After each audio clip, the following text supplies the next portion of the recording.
saya berduaan sama teman saya.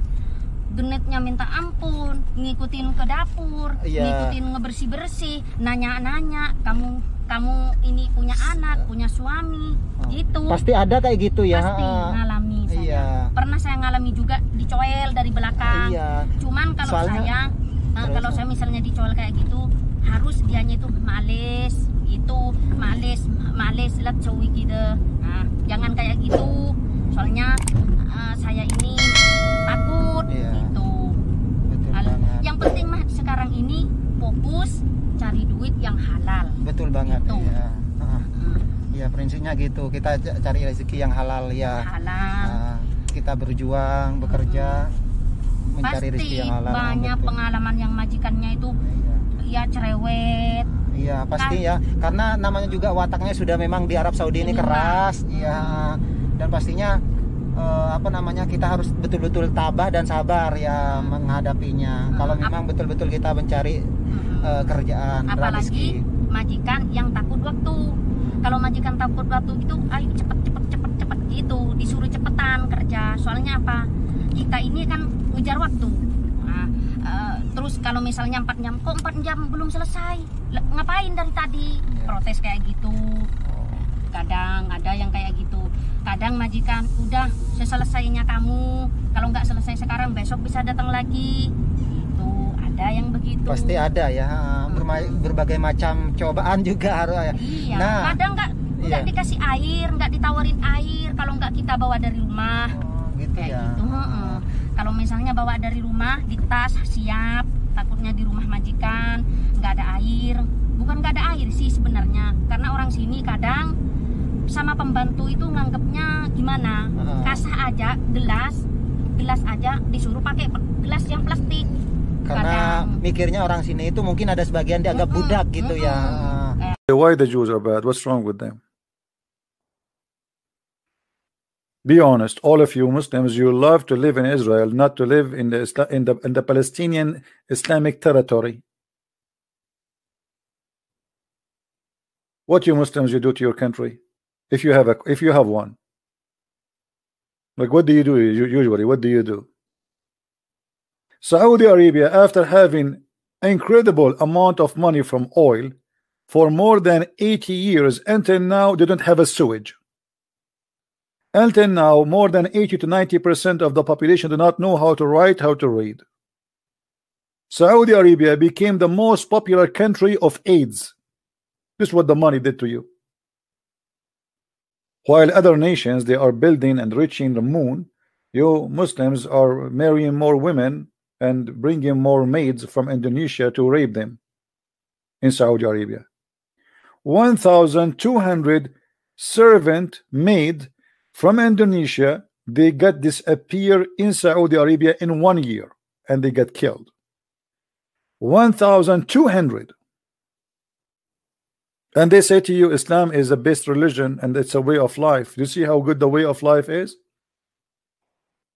You do not know that? Search. Prophet Google is there.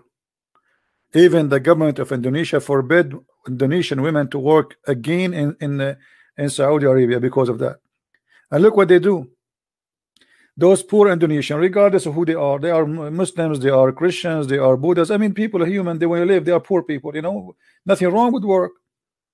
You know, people, they want to support their family, so they, you work as a maid only because you cannot find a different job. That's mean you are very poor. So they bring him over to Saudi Arabia. Right away when you go there, they take the passport from you and they hide it. That's it. You became their prisoner. And you are a female. You cannot even go on the street alone. You cannot even call anyone. You cannot talk to anyone. You cannot meet anyone. Nobody can visit you. And then they start raping you one by one.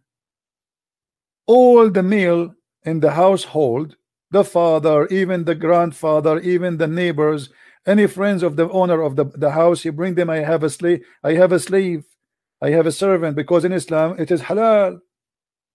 And then this woman, she get a pregnant, she have a baby now. She will have a baby soon. So what will do? We want to get rid of her. So what they do, they take her and they kill her and they throw her in the middle of the nowhere in the desert. Saudi Arabia is more than 1 million kilometers, which means if they dump you in the desert, you will be lucky to be found as bones after 20 years, if they found you. And they make a report that our maid, she ran away. She stole our jewelries and she ran away. She stole our jewelries and she ran away. And who is going to believe who? The master or the poor Indonesian women? They will believe the Saudi, because they knew the game. Have you ever heard of 1,200 murder? The police could not find one case. And who is the one who did the crime? It's impossible. So when you see what happened to Jamal Khashoggi, right? This guy is not a maid. Do you remember Jamal Khashoggi? Is he a maid? He is not. He's famous. He worked in Washington Post. He is an ex-terrorist. He's an assistant of the prince. He was in the Saudi intelligence. He worked in the Saudi embassy. I mean, this guy is all over the place. Even this guy, he went to the embassy, they cut him pieces, they made him shish kebab. Until now, they cannot find his body.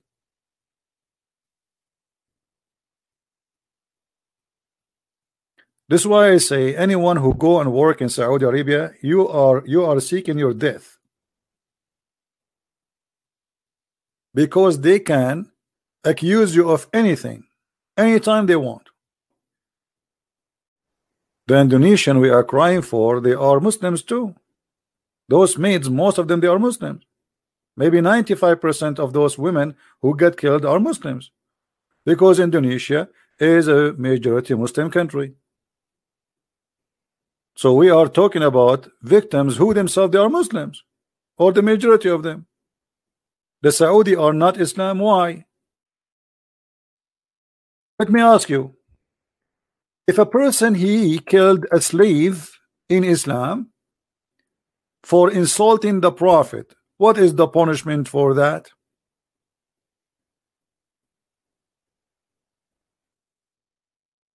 Abdul? If I have a slave, she is a female and she was insulting the Prophet, what is the punishment for my slave for insulting the Prophet according to Allah religion? Let me show you this story, guys, and show you that Islam and Saudi Arabia is exactly the same, to get those liars busted. This is a poor maid, servant, slave. You don't like Muhammad. Her owner is a Muslim blind man. A blind man who had a slave mother.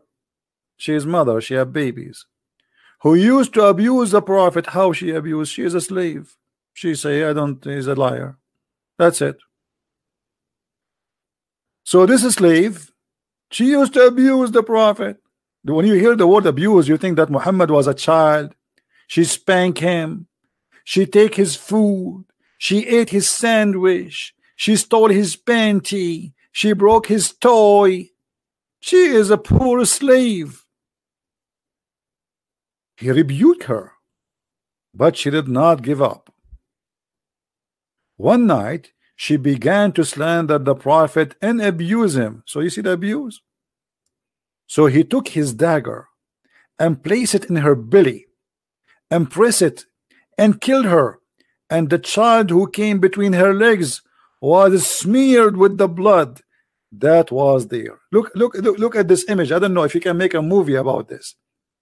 Her child is between her legs, and the mother, she is dying, and the blood is showering the baby. Do you see? Muhammad here is a victim, brother. Muhammad is a victim, not this woman. Muhammad is the victim. The second day, the news came to the Prophet, and the Prophet is all about justice. Are you kidding me? No way. When the morning came, the Prophet was informed about that, about killing of this woman. So he assembled the people and said, I'm going to judge by Allah about this man who killed that whatever. So the man, he stood up and he told him, I am her master. She used to abuse you and disparage you. I forbade her, but she did not stop. I rebuked her, but she did not abandon her habit. I have 2 sons, like pearls from her. She was my companion. Last night she began to abuse you. So I took my dagger and I put it in her belly and pressed it until I killed her. The prophet said, "Oh, be witness. No punishment for this blood." Do you see it? Do you see it, Muslims? So what is the difference between this story and those maids who disappear in Indonesia?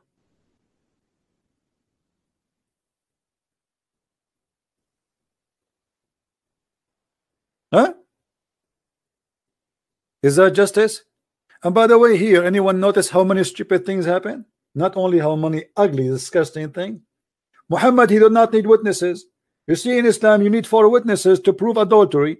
But the man, he killed the woman just because he said she insulted you, I killed her. Muhammad, he says it's okay, kill her. What if the man is lying? You know what I mean? Because now any man, he can kill his wife. They take him to the police. He says she insulted the prophet. Okay, let him go. That's it. Because now this is Sunnah. This is the law. Any Muslim man, he can kill his wife now. No witnesses, no proof of the story whatsoever. He did not say, do you have witnesses that say she said that in the front of everybody, etc. No, there's no witnesses. So any man can kill his wife, put a dagger in his belly, and shower his child between her legs by the blood of the mother. Look how evil he is and how evil this cult is, and they are proud about it.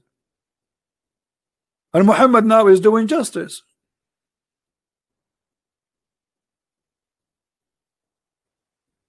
And the funny, by the way, they say to us in Islam, we are forbidden from killing women, right? That's what they lie to us. They say, he cannot kill women. He killed her, and her blood is free, as if she is a chicken. Muhammad is God. You cannot speak against Muhammad. That will cost you your life. Your blood is for free.